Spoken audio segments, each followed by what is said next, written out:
Good evening and welcome to this webinar titled Civic Virtue, Community and the Common Good, organised by the Jubilee Centre for Character and Virtue at the University of Birmingham.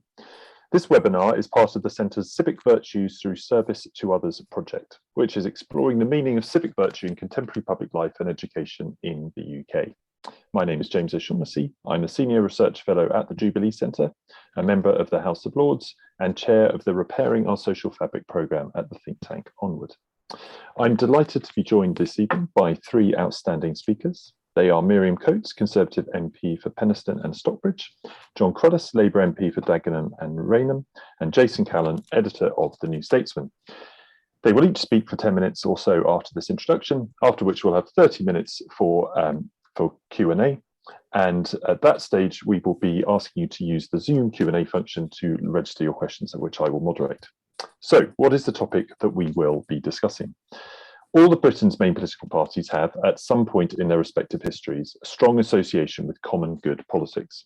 While these associations might have been obscured in recent decades, there is evidence that within and across political parties, and indeed in public life more generally, there is a renewed focus on how to repair and sustain flourishing communities, and asking the question about how this could form the basis of a new political consensus. This webinar aims to evaluate the status of common good politics in Britain today, consider the barriers posed by an increasingly polarised, uncivil and intolerant political debate, and the relentless march of individualism in the post-war period, as well as reflecting on the signs of hope provided by communities coming together that we witnessed during the COVID-19 pandemic. And of course, there is a renewed interest in still nascent communitarian politics. These signs of optimism and the civic virtues that underpin them emphasise the importance of trust, community, and the bringing together of diverse citizens for the common good and in pursuit of justice. So our ultimate aim this evening is to explore how the common good can be repaired through an emphasis on civic virtues, mutual aid, and a positive vision of social justice, which places the good of communities and human flourishing at its core. It's now my pleasure to hand over to our first speaker, Miriam Coates MP. Miriam is a parish councillor, a science teacher and co-owner and finance director of a technology consultancy firm. Miriam was first elected to Parliament in 2019. Alongside fellow Conservative MP Danny Kruger, Miriam have recently co-founded the new Social Covenant Unit, which exists to champion public policy that strengthens families, communities and the nation. And I would recommend her recent interview on the Sacred podcast. Miriam, it's a pleasure to have you with us. Over to you. Thank you, James, and it's a pleasure to be here, and thanks for the introduction. So I want to make quite a practical speech, really, about what I see as the barriers to having more civic virtues, having more outworking of the common good in the UK. So just start by extending that introduction a bit. So I was born and bred in Sheffield. I trained as a science teacher, as James said, and then when my children were small, I took a career break to spend more time with them, to help my husband in his business. And we moved to a village just north of Sheffield, and I got very stuck into village life. And having been born and bred in a city, I was amazed to find the level of community still active in our village. And I've found, as the MP for the area now, that is alive and well in many villages and towns, although not so much in cities. And I think the fact of having geographical communities, having things in common, pubs, schools, parks, very much helps people to work together for the common good. So I just really want to explore that, really, what enables people to work for the common good and what are the barriers. So I suppose when we talk about the common good in terms of civic virtues, what we're really talking about is volunteering, isn't it? People giving time around a task to work together in the interests of the common good. And I think everybody agrees that society would be a lot stronger and a lot less fractured if more people came together around more tasks, more good causes, working together for the common good. So I've had a look at a bit at what the Jubilee Centre does. It looks absolutely amazing in the way you teach civic virtues and help those to be expanded on it in schools. And I think as a teacher, I know that teaching a new skill requires three things. Firstly, to instruct, so that's to provide the theory, the information that's required. Then you need someone to imitate. So if you're learning to be a heart surgeon, you need to know the anatomy, you need to know how the procedure is performed. But then you need to watch someone first. You don't go from book to cutting into somebody straight up. You need someone to watch. And then once you've become an expert in it, you can start to innovate and create your own ways of doing it.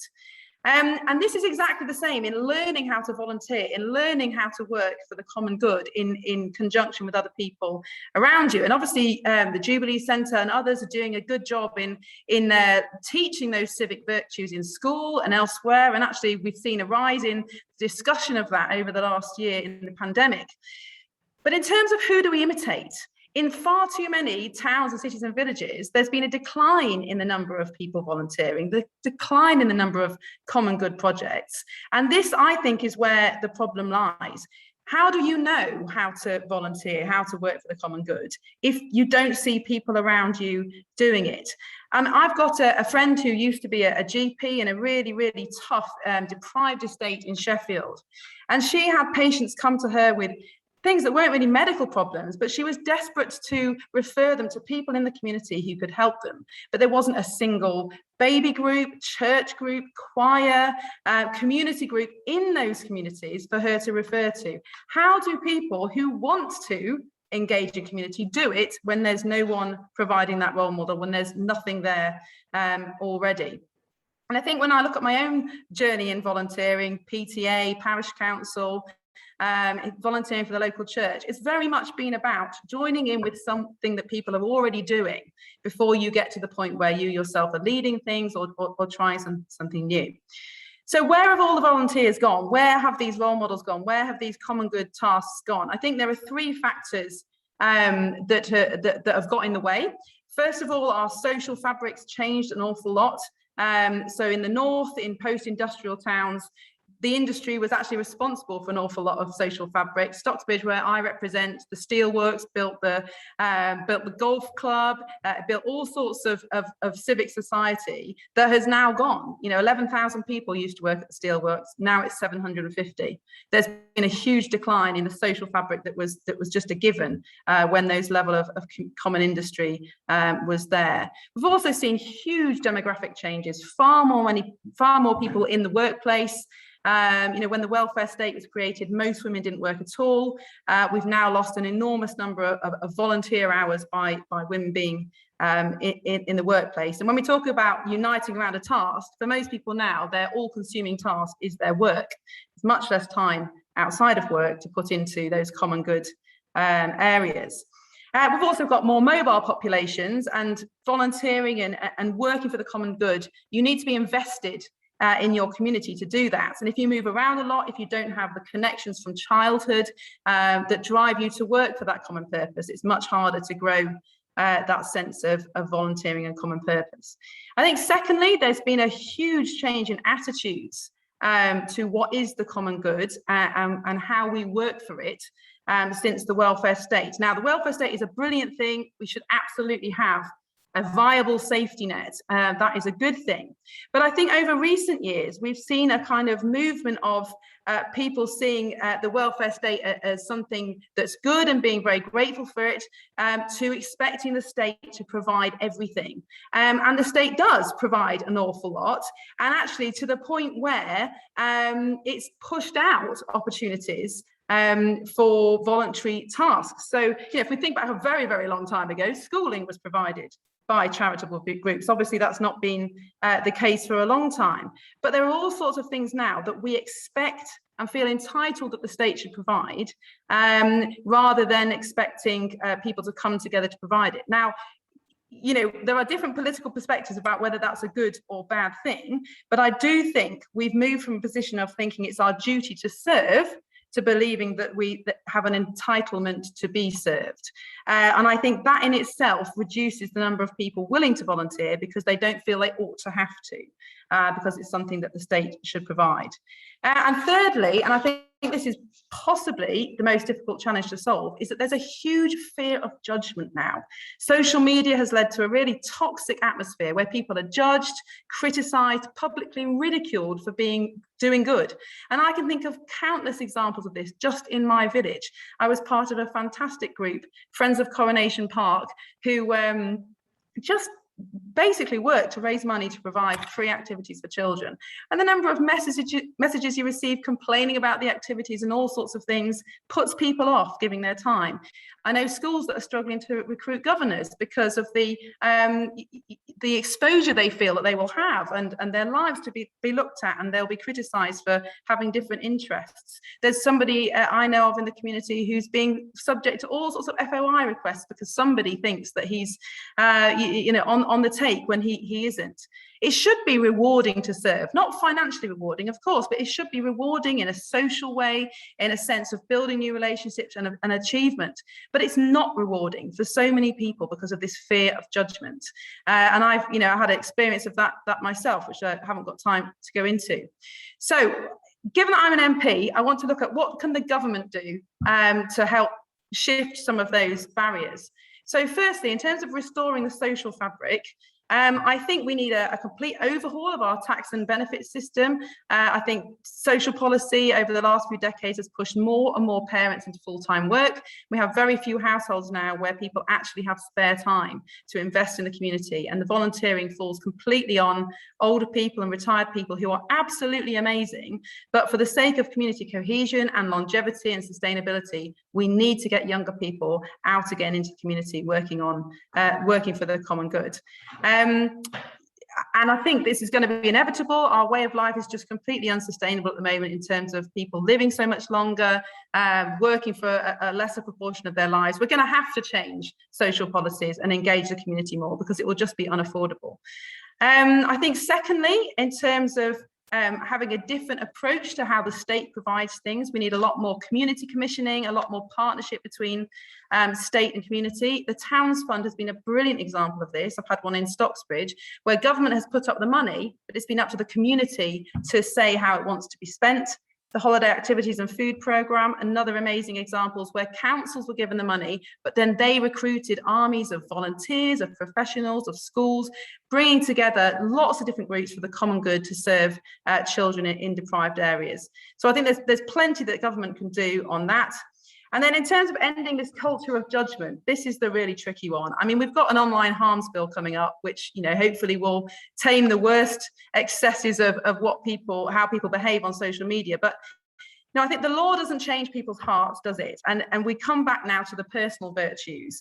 And the answer to this judgment really is nothing that government can shift, but it's the personal virtues of mercy, forgiveness, empathy, self-control, love. How do we teach and model these? Because these are the root of the civic virtues, aren't they? It's the personal desire to serve and to love those around you.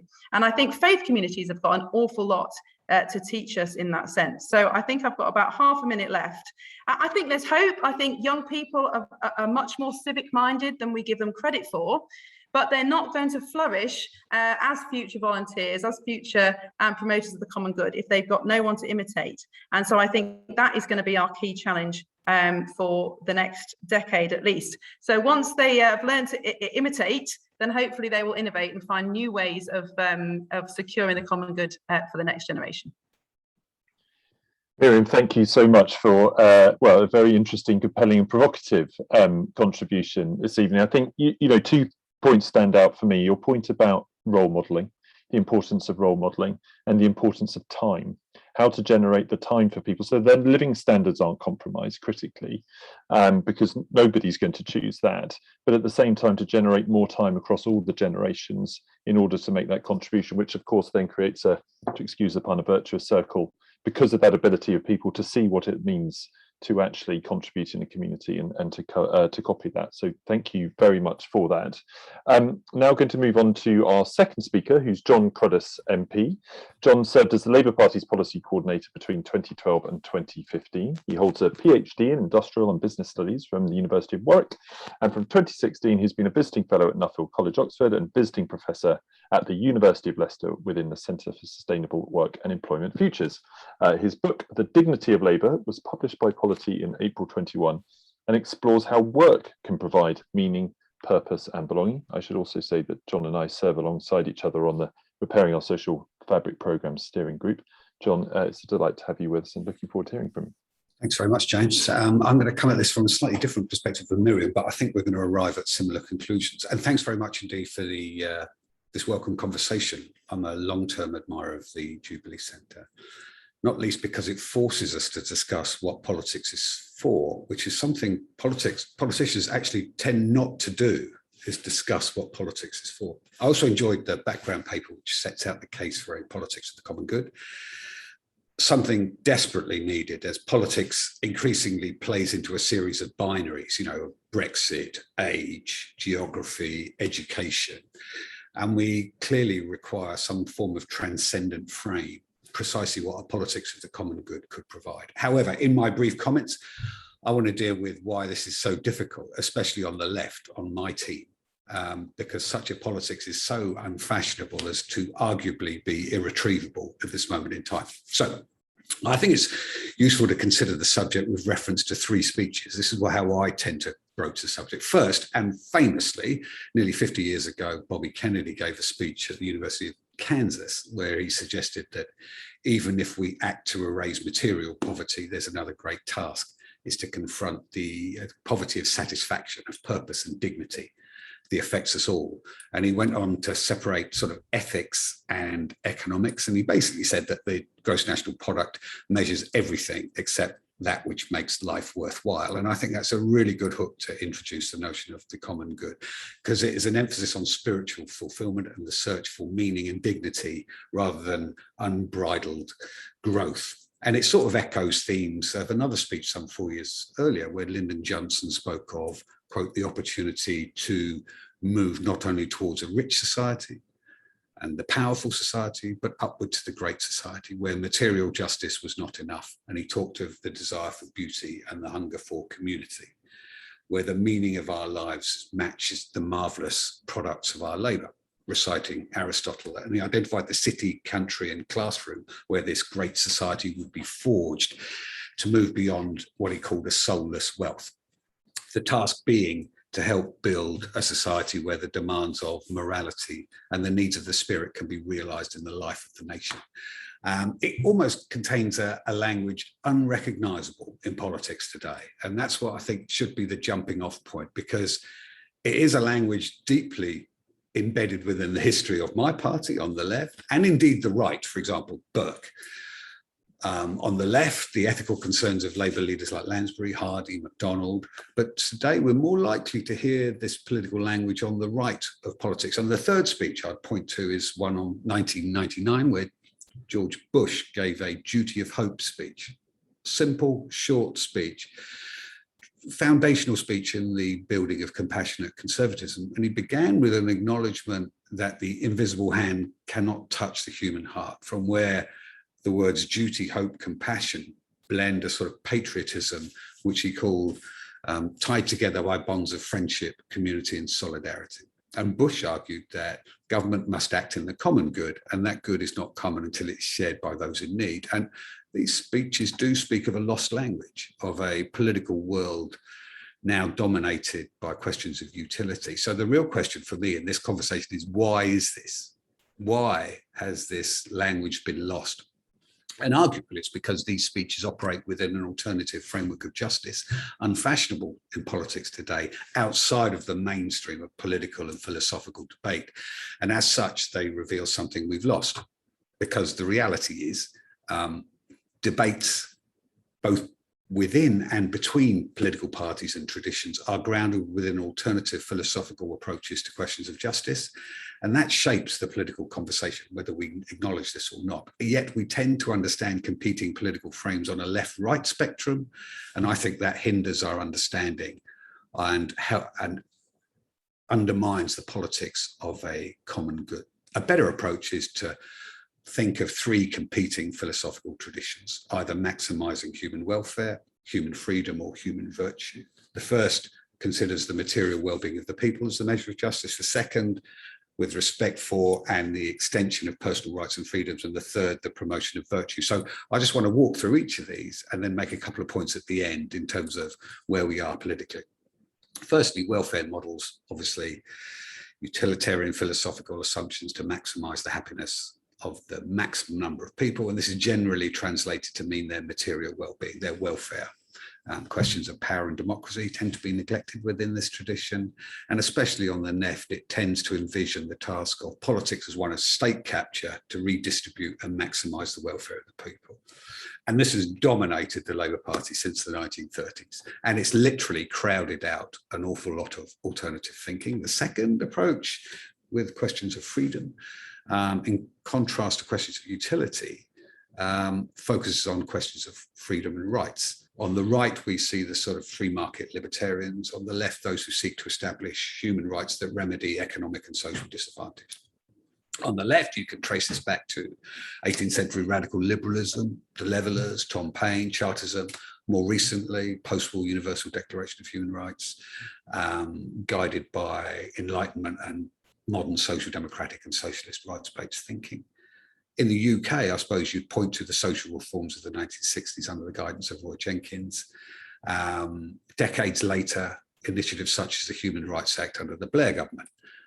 Philosophically, this was given extra heft with Rawls's A Theory of Justice in the 70s.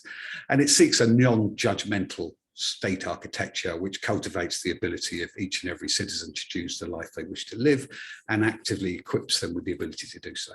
It retains a liberal neutrality in what constitutes a good life. That's for each and every citizen to decide. So the third approach, more ethical and ancient, is concerned with nurturing the human characteristics upon which a good or just society is formed. It suggests a more judgmental framework, echoing what Miriam was saying, than others that rest on the questions of utility and rights. It's generally been exiled from modern thinking, especially on the left, yet it remains a rich history within English socialism and lies deep within parts of the Labour Party, a wider ethical, Christian and secularised left. I suppose you have to say that virtue politics, especially in the US, tends to be seen as the preserve of cultural conservatives and the religious right, yet much civil rights thinking drew on moral and religious concerns rather than from liberalism, and has consistently informed part of the democratic US left traditions, as reflected in the Kennedy and Johnson's references I made earlier. You could argue 2008 as a candidate, Obama's language of moral seriousness stood outside the confines of liberal managerialism, although once in office, he did very little to push back against Wall Street. So I'd make a couple of points about this, that this virtue ethic frame concentrates on the classic ideals of honour, duty, justice, wisdom, fortitude to evaluate the reasoning behind moral decision-making, as opposed to mere adherence to rules or the outcome of the action.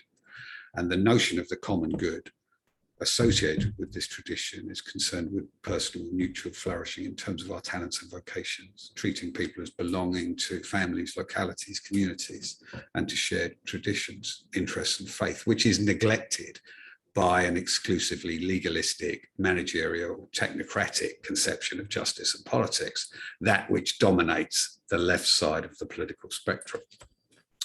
Here, the guiding philosophy is one of mutual recognition, that we're each dependent on one another throughout our lives. And as politics becomes more instrumental, economistic, and could help retrieve a language about what it is to live a good life, which both neoliberal globalization and the modern utilitarianism detach economic and political power from localities. So, just returning to this theme of the problem for the left, because the basic fault line in the history of the Labour Party, indeed the wider history of socialism, and indeed the wider history of Marxism, is, to paraphrase Tawney, the distinction between ethical and economistic traditions. And there's always been a conservative tradition within Labour defending against the commodification of our lives, our families, our relationships, defends home, place, tradition, nation, in opposition to an exclusively liberal and progressive conception of politics, which is distrustful of tradition and institutions. However, it is now basically exiled from the modern Labour Party. Dominant is a conception of liberal citizenship that gives priority to individual rights. Its working concepts remain fairness, liberty, equality, and it's assumed we cannot reconcile conceptions of the good in modern pluralist societies, and it would be authoritarian and against justice to impose a particular conception on others.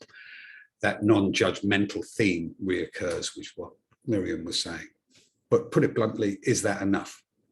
To renew our democracy, We need to find a notion of a commons that has been neglected by such a legalistic, managerial and technocratic conception of justice.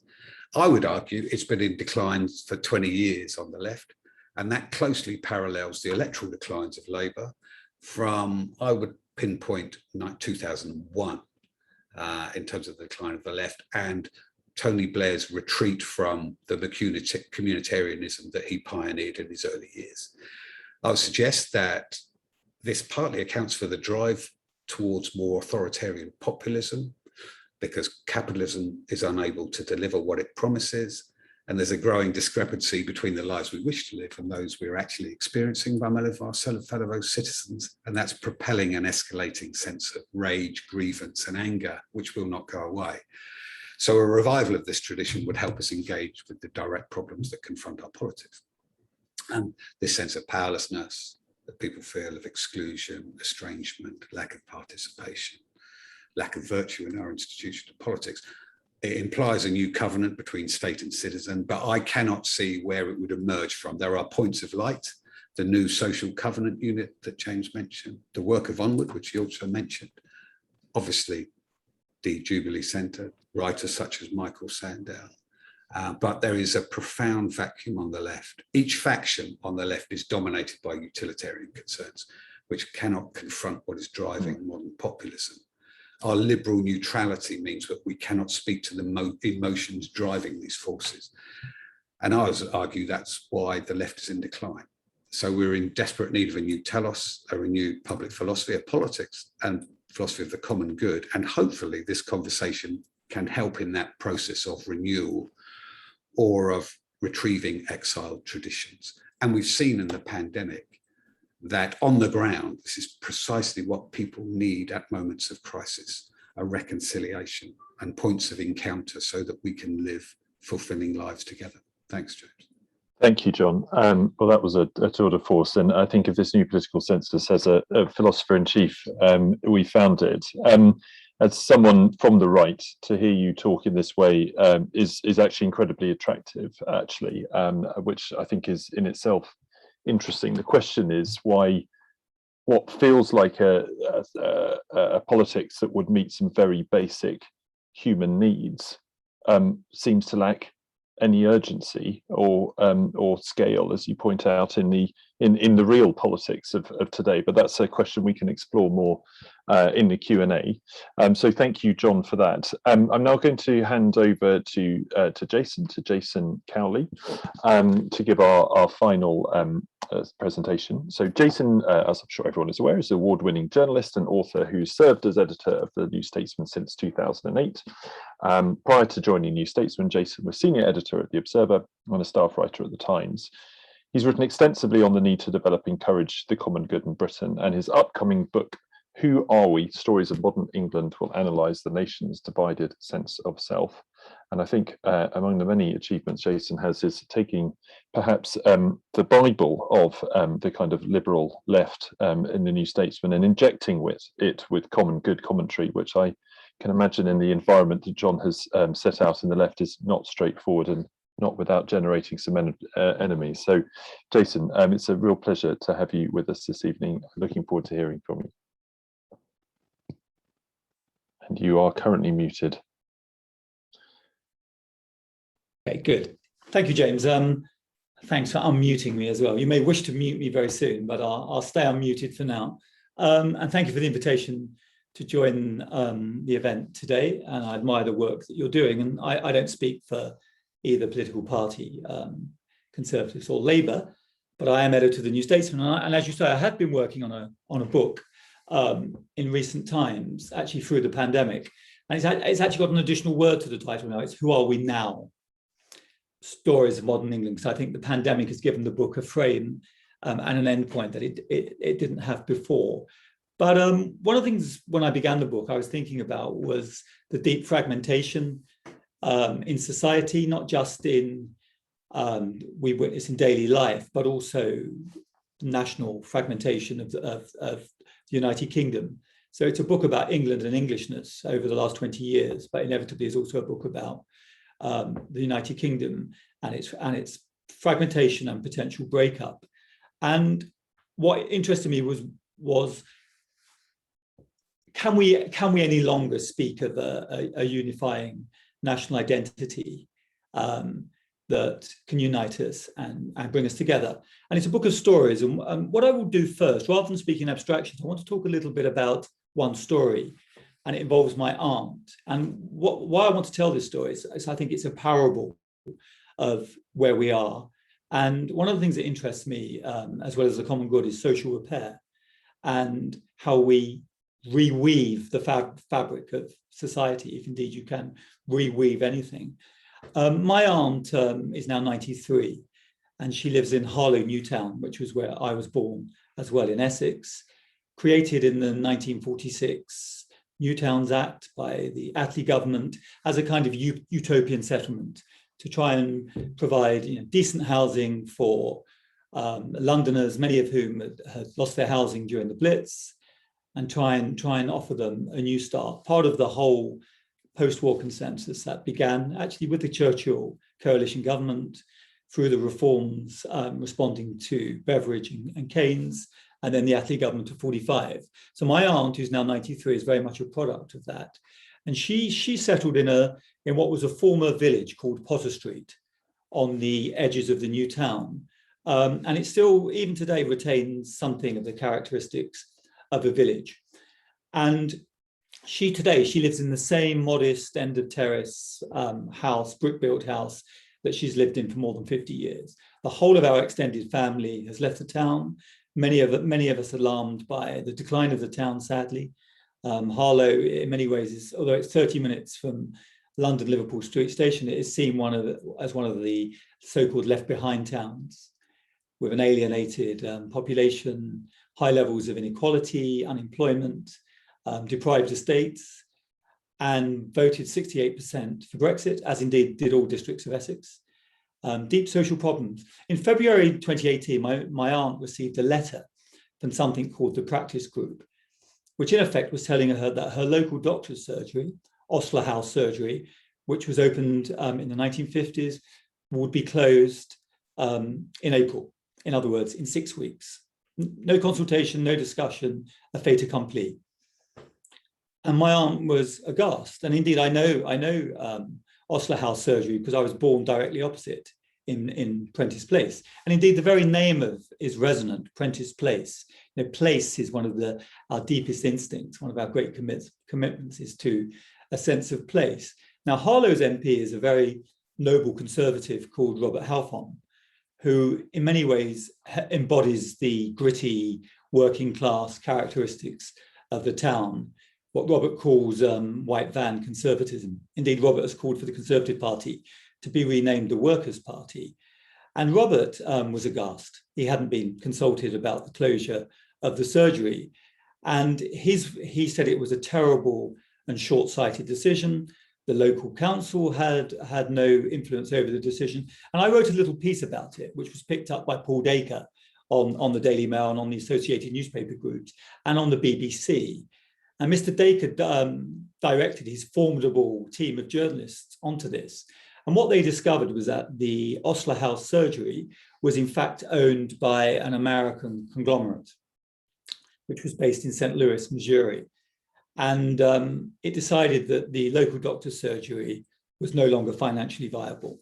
So my aunt, at the age of 90, had to be redirected to a distant conurbation, which necessitated my aunt taking 4 bus journeys at the age of 90 just to reach a local doctor's surgery.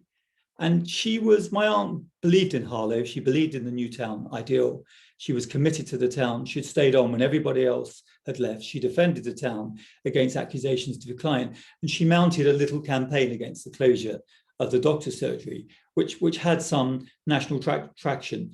But at the same time, the doctor's surgery was closed to schedule, no discussion, no consultation.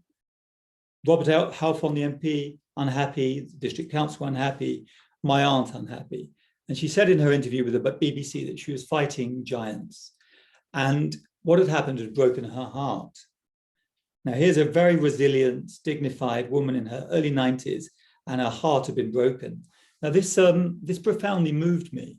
And it was more than Robert said, that it was terrible and short-sighted, it told us something about what Orwell called the social atmosphere in the country, and how the forces of market-driven globalization were being experienced in the small communities and towns, not just of England, but of United Kingdom.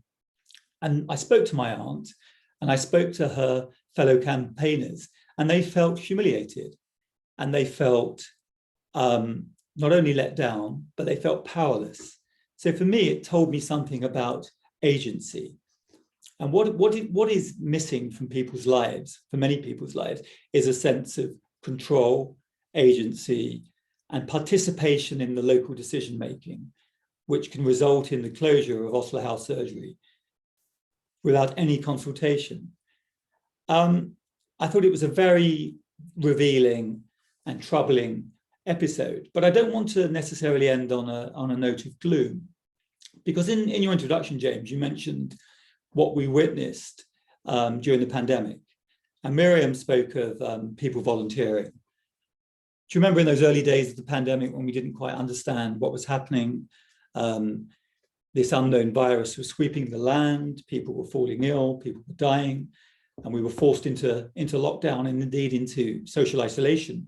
But at the same time, we rediscovered in isolation a sense of community, or a greater sense of community. And if you remember, the government appealed for volunteers to help the NHS. And in a matter of days, I think over 700,000 people volunteered to take part. And they weren't necessarily all needed, but what it showed was a willingness to participate, to commit to something greater than themselves. And I think a sense of common purpose is what we need to take from that episode. And then later on, the vaccine project. Here was a mission-driven project combining the state, universities, the private sector. And it wasn't about how powerful you were, how rich you were, how influential you were. You all had to wait your turn in the queue. There was no social unrest. There was civil patience. And that for me was a moment of hope. And the third moment of hope I witnessed was during the Euros, and when the football, and particularly Gareth Southgate's leadership of the England football team, brought people together at a time when so many of us had been atomized, pushed apart, particularly during the Brexit culture wars. But here was an England football manager who spoke a different language. He embodied what John called the social virtues: humility, compromise, compassion, courage, restraint. And at the beginning of the Euros, he wrote an essay called Dear England, which was a response to the criticism of his multiracial team taking the knee before matches. And some people thought it was a hollow exercise in identity politics. Actually, it was more than that. It was merely a modest protest against racism. And Black footballers know all about racism. But what Southgate did, he tried to negotiate the culture wars very carefully. He began his essay by saying, actually, he's a patriot. His grandfather was a Marine and fought and served in the Second World War. He loved his country. He's proud of the armed forces. He's a monarchist. He believes in the institutions of the British state. And he took the reader on a journey which ended with Southgate praising his team, their courage, their modernity, their commitment to certain values. And what he tried to do was reconcile tradition and diversity, and to show that you don't have to choose. You don't have to choose between tradition, and you don't have to choose between diversity or the modern liberal society. And I think that's the key for us to understand a new politics of the common good. It's about balance, it's about restraint, it's about balancing rights, but also duties and responsibilities. Miriam spoke about her concerns about the welfare state, about the state doing things for and to us. But we can change the language of the state so that we do things with the state. I think, Miriam, probably what you missed was also the market, how the marketplace can encourage us to live by utilitarian calculus. So competition to succeed becomes all-consuming. And somehow we need to balance the demands of the market. We don't want to become or we have become, and we don't want to be, what Michael Sandel calls a market society. But it's about balancing the market, about balancing the state, working in intermediary institutions, whether they are faith groups, schools, the institutions of civil society. And I think that has to be the way forward for after a period of deep polarization and rancor and anger. And you mentioned the incivil environment or the intolerant environment of social media. We have to change the language of politics. We have to remoralize our politics. We have to balance rights and duties and obligations. And we have to embrace compromise rather than absolutes or abstractions, and just find a new way of communicating and coming together as political players, but also in wider society. And we must avoid what happened to my aunt, where a woman of 93 who has served the community with great dignity and fortitude suddenly feels that her heart has been broken by a decision that was taken in the United States, over which not even the local MP, Robert Halfon, had any influence or control. And that for me is about agency. And how do you give back people agency? I will end on that. Thank you, Jason. And I think, as you point out, it's not just individual agency, it's agency over the institutions that form society. And I guess that the heart of the Gareth Southgate essay that you mentioned was this idea, not that diversity means that common institutions aren't possible, but the diversity means that common institutions are more needed in order to provide a common identity, but they need to be open to all, and therefore we need to recognise that that isn't true at the moment, or at least that isn't always true. Look, we've been absolutely privileged to have 3 excellent speeches or presentations so far this evening. So I now want to open up to Q&A. We've had quite a few, so I am going to try and get through everybody. So I wondered, Jason, if I can come to you first. Just to follow on a point that you were making, this is from Richard Harris, who's said, reflecting on the fact you talked about the new politics of common good, balancing rights and responsibilities, but isn't this, as John pointed out, what Tony Blair and David Blunkett were talking about in 2001? And if this politics has lost resonance or hasn't created the change that was proposed then, why do you think it will, to use your word, now? Was that the Blair mission? I actually thought Tony Blair took a wrong turn quite early on and became messianic. I mean, if you recall his famous speech after the terrible attacks on the Twin Towers, when he said the kaleidoscope has been shaken. Now is the moment to reorder the world. And I think Blair believed that history had a direction, and he was riding the wave of history, and it was moving in a progressive direction. And I think events subsequently have made him pause on that grandiose ambition.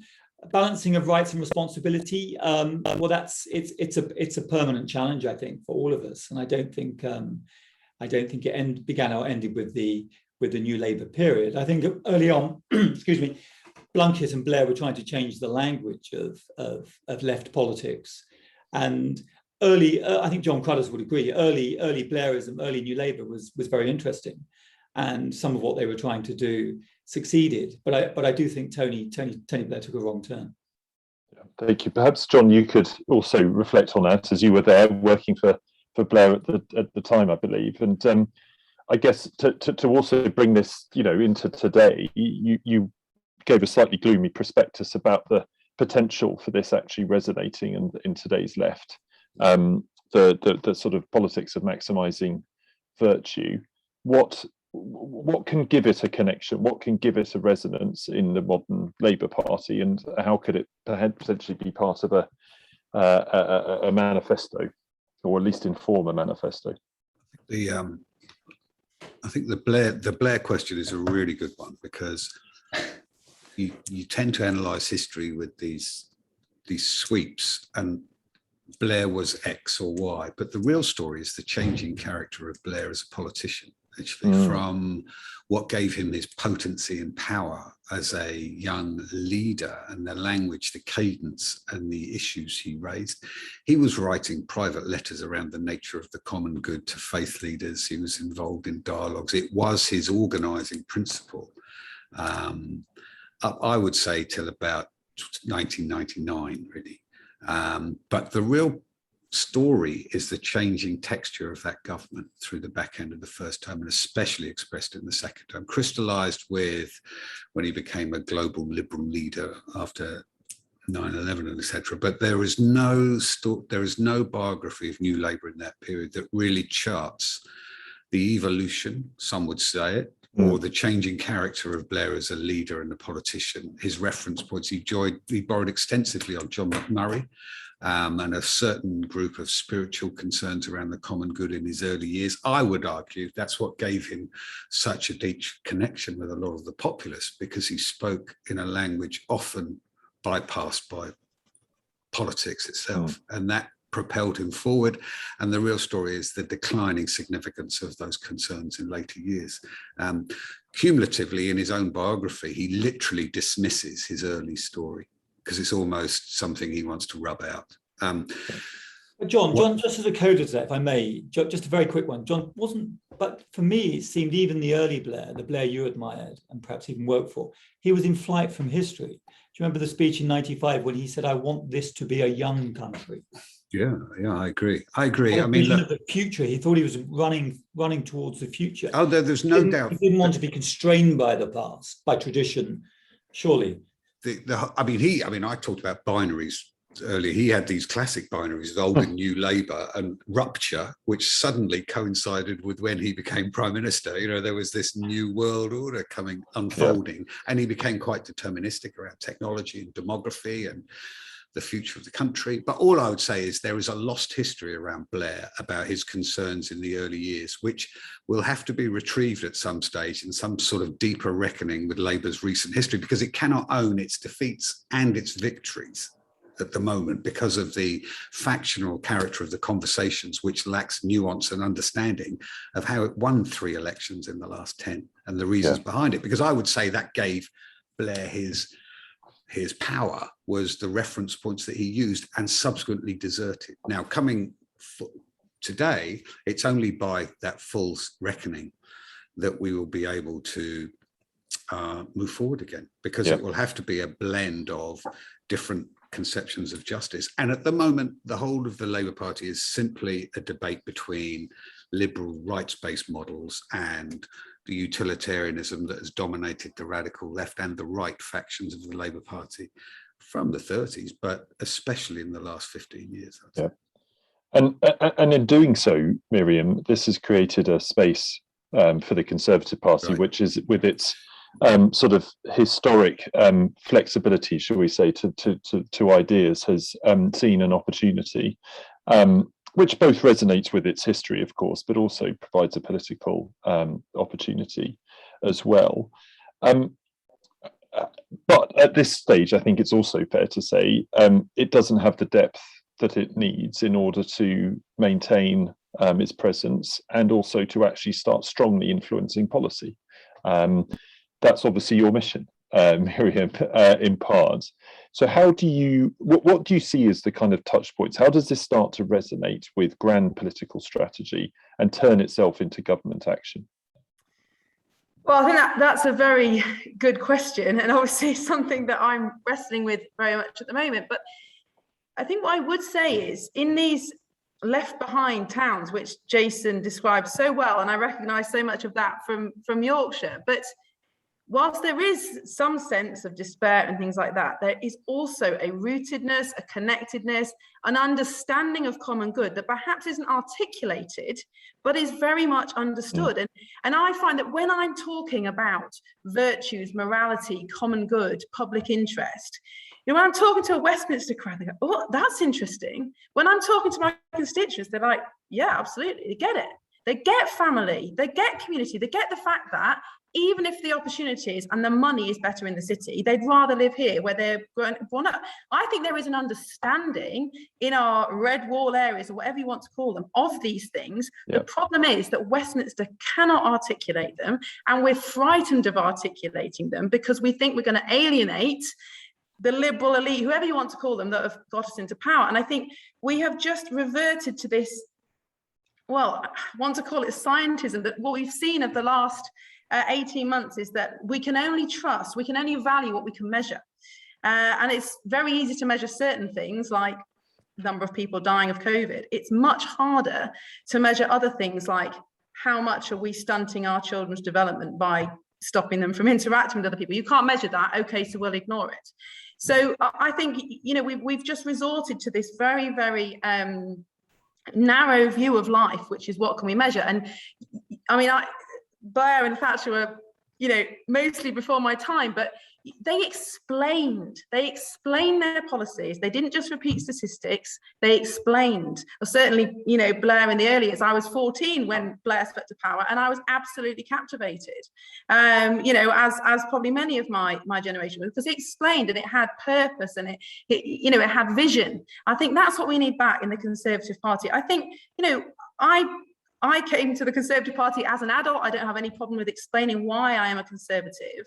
But I think as a party, we've perhaps lost that ability to explain our mission in anything but the narrowest terms, which, you know, about economics and numbers. So I think maybe this can be driven from the backbenches, but a return to talking about morality, ethics, the common good, you know, the wider purpose, to kind of provide a bit of balance to the pure economics and science and the other way that we're seeing taught. But there is space in the Conservative Party for that at the moment. There absolutely is, and that, you know, I've got to be honest, that's why I joined it, because there is space for that debate, which, you know, I recognise from an outside point of view, as John said, from the inside, there just isn't space for that on the left at the moment, and I think that's sad. But we've got to use it. We've got to use this opportunity as Conservatives. Yeah, well, obviously, I would agree with that. I want to kind of push back here with a sort of counter statement, which is slightly riffing on a question from Jamie Brunsden, who was reflecting, Miriam, on your statement. And he asked if there's a correlation between precarity and civic engagement. Or another way of looking at it is, if people feel insecure, are they less likely, in all senses, financially, emotionally, and so on, are they less likely to be able to interact with and engage with their sort of wider community? I mean, certainly the work we've done at Onward has discovered that. I believe that is also true, the work that the Jubilee Centre has done. So, you know, that poses a pretty fundamental question, which is maybe one of the reasons that arguments for spiritual poverty, addressing spiritual poverty, hasn't taken off, is because we haven't done enough about material poverty. And until material poverty, which we actually do know how to solve, is dealt with, perhaps politics will tend to revolve around that. Miriam, your thoughts on that? Yes, to the first question, yes, people who lack much in material, spiritual ways are less likely to have the time, energy, skills, etc., to contribute. And I think, you know, that's why, for example, my anecdote about a friend who's a GP on a really tough estate where there just isn't anybody who's able to contribute, or, you know, I think you can look at the stats of the number of charities that are founded is far, far lower in deprived areas. So yes, but I think that's also to do with role models and you know, just not having the concentration of people in those areas and actually needing deep intervention. And, you know, absolutely, Jason, the market is not enough, particularly in those areas, and needs some deep intervention, which is what levelling up is to be about. But I think spiritual and material poverty have to be addressed hand in hand, because there's a really interesting piece, I think it was on Unheard recently, about how, you know, if all you have is secularism, all there is a desire for more of what we've got, because there's nothing else apart from this life. And actually that leads to an increased focus on materialism, on what can I get, on extending life at all costs. And I think actually no one benefits, you know, if we take that to the nth degree. And actually we have to address both at the same time. Yes, we need to focus on making sure that society is more equal in a material way, but also that we're not neglecting the kind of spiritual and community and relationship needs that people clearly have, and that I think are quite strong in some areas, even deprived areas, in a way that they're perhaps not in wealthy areas of big cities. It's just a different way of measuring things, which is perhaps why we need to stop trying to measure everything. John, thanks, Miriam. John, is there a hierarchy in your maximising, your forms of social justice? Is that ultimately what's driving the culture on the left? Right. I mean, material justice is absolutely part of the mix. I'll give an example. I'm writing a book about the history of Dagenham because it's a centenary this year. It's an extraordinary history as a proxy for the history of British capitalism over the last 100 years. And we're having these seminars with local residents to talk through their experiences, their families, etc. And we were a group of Universal Credit recipients this morning. And the emphasis of not just remediating their material conditions, but something they were talking to about what their families believed this community could be when it was physically created through the decades, and was actually in the post-war era, upheld the virtues of working class families and kinship through the Institute of Community Studies and all that. And it could be again, and people's desires weren't just for being remediated in terms of their material conditions. It was a deeper story about the lives they wish to live. And all the evidence we know tells us that people want more. So it's a question of which to live a purposeful, dignified life, material justice is a core element to it, but it's a deeper story of what politics is there to achieve, which I would say the post-war Labour government did have a story about, moralising capital, and had a moral critique of the market, built the welfare state out of a sense of human dignity in line with wider debates about international human rights and economic and social advancement of working people in the post-war period. But it was driven by ethical concerns, not just distributional concerns administered by a central state architecture.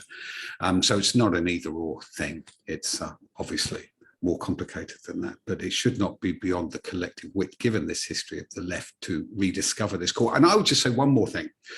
I would just love one of these new Labour mayors to grip this agenda, right? And just say, this is what I'm going to do. I remember when Andy Burnham got re-elected, he talked about the dignity of Labour and every job being a decent job in his area. He talked about buses and communities, and he was sort of nudging towards something that should be there for an ambitious mayor to grip as a new telos for a progressive politics. It's there for the taking if they have the sort of agility and wherewithal to go there. Yeah, well, that's a very nice segue into questions that have come from Sally, from Rita, and from Judy. And I actually want to get Jason's view on this first, which is, you talked about control, agency, participation. I would have thought a big part of this agenda is what we now call decentralization, or sense of subsidiarity, this assumption that decisions about my life should be taken as close to me or my community, if it's a collective decision, as possible, which is, of course, polar opposite of the actual forces that operate, practically speaking, in our unwritten constitution. So do you see hope in decentralisation? Judy Collins has specifically mentioned Greater Manchester and the devolved mayors, to John's point, but others have talked about whether it's community government, parishes, elsewhere, or indeed institutions. It might not be democratic government, it might be charities, universities, and others. John, I have greater hope for institutions and associations that bring people together. But I mean, I always like to look at local examples. In the town I now live in, an old market town, in the centre of town, they're destroying the town, the developers and planners. And just during the pandemic, a huge multi-storey car park has been put up in the middle of the town against the wishes of local residents, of course. This is a Conservative council, and it's defeated by the county council. So, the local council rejects it. It then gets deferred to the district council, and ultimately the county council, and then the district council is outvoted. And once again, local people feel powerless. So they've tried to come together, they've tried to campaign, they've tried to work through their local council, but they ultimately lose. And it's always, what is at stake here? Now, I thought conservatism was about conservation and also about creating what Roger Scruton called the conservation areas of the future. What do we wish to conserve as well as modernize? And I think that's a particular question, how we design our towns. If you want people to stay local and commit to their local community, you have to create a community that is worth staying in and has the institutions through which people can work and be heard and maybe influence local decision making. And one always hears that devolution is a panacea, but in action, when it's actually in action, how much of a solution is it? Local mayors are interesting. Andy Burnham is terrific at using local issues to raise his national profile, as he did quite successfully during the pandemic, when he briefly was known as the King of the North, I think. Yeah. In Bristol, there's a mayor called Martin Rees, quite a radical left mayor, but he's introduced something he calls city gatherings. And they've been quite popular about trying to bring people together, to create arenas of consultation. In Ireland, for example, we've seen citizens' assemblies gathering to discuss particularly difficult issues such as abortion. So one sees examples. I mentioned Bristol. Outside of the United Kingdom, I mentioned the Republic of Ireland. But equally, when I look at my own local community, I see good work being done by faith groups. I see good works being done by voluntary groups. I see good work being done by sports clubs, bringing local people together, but I don't see good work being done by local politicians, maybe because they too feel powerless. Mm. What would change that, John? Jason, if you don't mind me asking. I mean, as you sort of listed everybody acting virtuously there, apart from local government, but putting it on the point I of... would suggest that the local town can make decisions over the town itself, and they're not taken away, and those decisions are taken at a kind of county-wide forum, particularly at an era when we're so concerned about the climate. Why would you build multi-story car parks? Similarly, the local town station, and I don't want to become too fixated on local issues, but the local town train station was once beautiful. Hergé sent an illustrator to the town to sketch it, and it appears in the Black Island, one of the Tintin books. It's recently been extended and destroyed because whoever built the new station didn't have any money to build a building of quality that the local people cared about. So I don't know how these local decisions are taken. I'm not a politician, but at the moment when I speak to local politicians, they feel powerless. Yes. So I would empower lower down. Miriam, does that make sense? Absolutely. I think that is the problem with devolution, is that there just isn't still enough power and influence on the ground. And I think as local authorities have lost such big chunks of their budgets, they've also lost a lot of status, and therefore it's less attractive for people with skill, with talent, experience and connections to stand for local government. And I think, you look at the work of a city council, let's say in Sheffield, it's a big job, but there's no pay. So how do you expect somebody in the prime of their working career with fantastic skills, energy and vision? No one's going to give that up for £11,000 a year of expenses, plus having to sit through hundreds of boring meetings. There's just no status, there's no power, there's no influence in those roles, and that has disempowered our local councils. If we raise the status of local councils and local councillors, we'd raise the calibre of people and the competition for people to go through it, and then I think we'd then see huge changes in the effectiveness of local government. I mean, I was parish councillor for a number of years, and actually, in some ways, it was far more empowering than being a member of parliament, because we were a small group of people covering a small area with a relatively small budget, but complete authority to spend that. And we could see a problem in the community and we could fix it within days or weeks. Local authorities at the city or county level, the level of paperwork they have to go through. So we've seen a really good example, I think, in the pandemic of where the government has just handed cash to councils to go find vulnerable people and support them. And I'm not arguing that it's been enough, and there are loads of political arguments around that, but actually that's been empowering for councils. The holiday activities and food programme, that's been very empowering for our local councils. But I think that unfortunately that's the exception rather than rules. So I think, re-empowering local councils would go a huge way to restoring agency and local power and the common good as a result. So we're nearing the end now, and I just want to, there is one topic which we haven't really got into yet, as if you like, the forum or the sort of cauldron about where the common good can be defined and modelled, and that is the family. And of course, talking about family has become incredibly difficult in modern politics, and yet it is the crucible of so much that is good.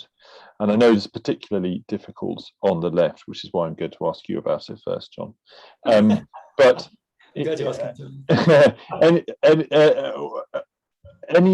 how does, if the left is struggling to get into a politics of the common good, how does it also have create a politics which puts the family front and centre? I mean, I remember Keir Starmer talking in the pandemic and the pandemic response about how family should be the lens through which policy is defined, which I thought was a massive leap forward, or at least conceptually, and back to the kind of language that you were saying that we no longer hear, but was common in the 60s and 70s and before, of course.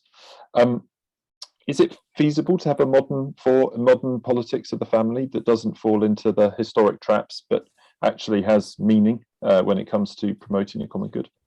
Well, I definitely think so, yes. I mean, even though it's not easy, I remember when one of the manifestos I was involved in, every reference to family was taken out on the draft sense, which I found quite shocking, still do actually, but it was seen as such a loaded term that we would, it had to be deleted from the manifesto we were going to submit to the country upon which we wanted to lead, who live in families, inhabit them in all sorts of different ways, but that's where people live. So yeah, this has to be part of a conversation that is retrieved about the modern conceptions of family, strength, resilience going forward, mutual obligations, fraternity. All of this is, there's a real rich seam there, and it's sort of hiding in plain sight for the left or left politics. Now, I understand it's very difficult. The echo chambers of social media. I think Keir Starmer got piled in when he made that speech you were talking about, James. Actually, there was a bit of feedback, should we call it, which tends to happen. But it demands leadership. That's the point about this. It demands, a leader of a party is not there to manage different stakeholders. He's there to, shape a political diagnosis and a reimagination of a nation built on, conceptions of justice, how we live together, because that is what justice is. It's about your analysis of how we can live and thrive together, of which the family will be a core element to it, undoubtedly, yes. Thank you, John. And Miriam, I suppose on the Conservative side, there is the opposite problem, which is when people hear Conservatives talking about family, they perhaps assume that we mean one form of family exclusively. So how does family figure in your modern Conservative version of how we create a new social covenant? Yeah, well, I think how we talk about it is really important. I think, the danger is when we talk about family that we're perceived as wanting to push everybody back to some idealistic view of the 1950s. And of course, nobody wants that. But I think the key driver to this is going to be women, mothers, and their quality of life. And I think, policies over the last decades have pushed women more and more into the workplace. And we no longer talk about parenting, we talk about childcare. And of course, those two are entirely different things. One is seeing a child as an investment, as a blessing, as a project to work on and nurture. And the other is seeing it as an economic inconvenience. And I think that is the problem, that we think to solve family life, we need to give more free childcare. And I think that has fundamentally changed the way that families are valued and what their role is. And of course, our individualistic tax system, which doesn't value households, but values individuals, and therefore families are penalised as a result. So I think the angle we need to take as Conservatives is talking about women's choice. And of course, it's good that women can choose to be in the workplace and to have careers, but we have to recognise that most women don't have careers, they have jobs. And certainly in my constituency, and does a woman who works as a receptionist or in a supermarket want to give up the opportunity to spend precious time with her child? And men as well, but obviously mostly it is women who are the caregivers. And why are we pushing women out of the role of parenting in those early years? And, I chose to, I was fortunate I was able to give up my job to spend more time with my children, but I know so many of my friends who weren't, or working longer hours than they wanted to. And I think we need to look at it through the prism of women's choice. What do women really want? And if that is to go back into the workplace, brilliant, we need to support them to do it. But if they really want to spend time at home, and men too, I know I'm talking about women, it is mostly, but for fathers as well, if really the desire is to parent at home in the community, then why can't we make that possible? We do in other countries. They have a much better attitude to family life. Thank you, Miriam. Jason, I give you the final word before we go. Is family something for most people? Some people, of course, families are things to be escaped, but we can't build a politics on running away. So you can't build a politics as a common good on escape, particularly escape from one's family. No, I think both, James, you touched on it, and so did John. It's about leadership. I recall when David Cameron made the case for equal marriage, he met resistance inside the Conservative Party, but he said, I'm arguing for equal marriage because I'm a Conservative. Yep. So he made the Conservative case for equal marriage, he showed leadership, and he carried the day as a consequence. And I think that's, striking out references to the family, John, explains why you've been out of power for 11 years. Tell me about it. And why you're unlikely to win the next general election. Labour has to, it's not as if you're talking about one monolithic family or the nuclear family or a stereotypical family.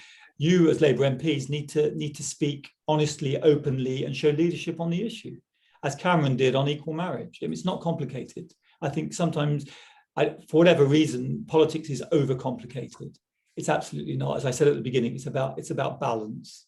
It's about responding to the logic of the situation, not being blinded by ideology and factionalism, but just being smart, pragmatic, and adapting to change. And I thought Cameron offered a good example on that issue. Yeah, I would agree, and I think and was clearly successful in a sense in both implementing the policy and carrying people who were sceptical with him. Well, look, thank you very much to all our speakers. And I don't know if you've had a chance to look at the chat, but there are some really nice compliments about you all, about the way that we've conducted this conversation, the spirit in which it has been conducted, and the fact that we are broaching issues that perhaps don't enter into the politics in other countries, a couple of that have been mentioned. So I think that is a huge compliment to all of you. It's a compliment to the Jubilee Centre for organising this evening's webinar. And I think what we are, I hope, beginning to see here is not just an academic exploration of these issues, but the permeation of them into the real hard, often divisive politics of Westminster, and hopefully therefore into policy and into government and real social change, which after all is what we need to see. And that isn't a case of standing back and hoping for the best, but as everyone on the panel has pointed out, it is about showing leadership, taking risks, and being prepared to win arguments, even in the face of harsh judgment. And all our panelists do this every day, and incredibly grateful to have them. So Miriam, John and Jason, thank you so much for joining us, and thank you to everybody who has joined this webinar. We hope you have enjoyed it and that you continue to follow the work of the Jubilee Centre. Thanks. Thank you.